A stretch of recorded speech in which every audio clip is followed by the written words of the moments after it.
Assalamualaikum warahmatullahi wabarakatuh. Perkenalkan, nama saya Erlangga Dwi Sangaji dengan nomor induk mahasiswa 22020564142. Saya dari IHD 5. Di sini saya akan menjelaskan tentang hukum anti monopoli dalam hak kekayaan intelektual. Hukum anti monopoli dalam kaitannya dengan hak kekayaan intelektual atau biasa dikenal dengan HKI berfungsi untuk memastikan bahwa penggunaan HKI tidak melampaui batas yang dapat merugikan persaingan usaha secara sehat. Secara umum, hukum ini bertujuan mencegah penyalahgunaan posisi dominan atau hak eksklusif yang diberikan oleh HKI tersebut, sehingga tidak menghambat inovasi, kompetisi pasar, atau merugikan konsumen. Penjelasan lebih lanjut adalah, yang pertama, ada hak kekayaan intelektual memberikan hak eksklusif.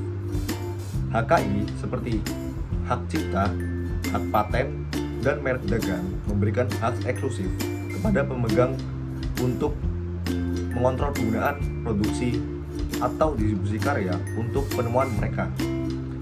Hak ini bertujuan untuk melindungi inovasi, kemudian memberikan intensif pada pencipta dan memungkinkan mereka untuk mendapatkan keuntungan dari karya mereka sendiri.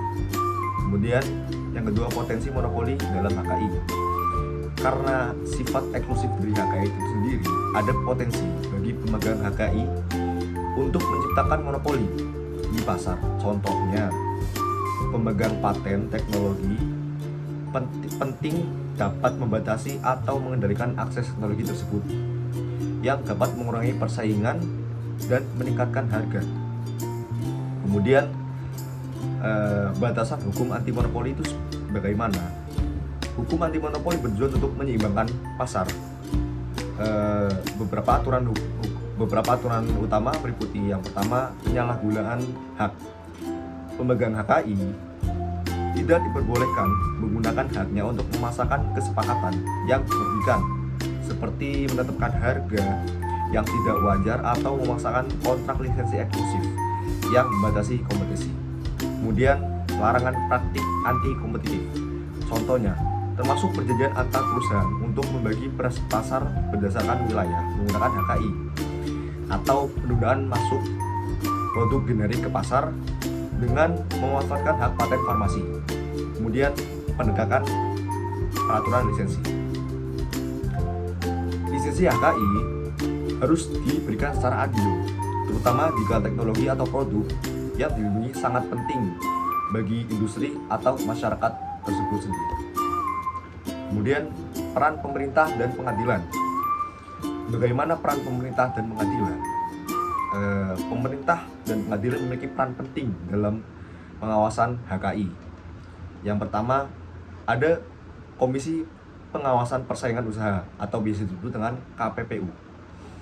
Di Indonesia, misalnya mengawasi praktik anti monopoli termasuk yang berkaitan dengan HKI.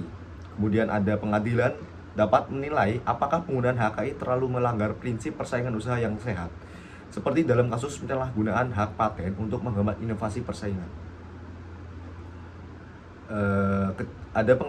Yang selanjutnya ada pengecualian dan kebijakan khusus.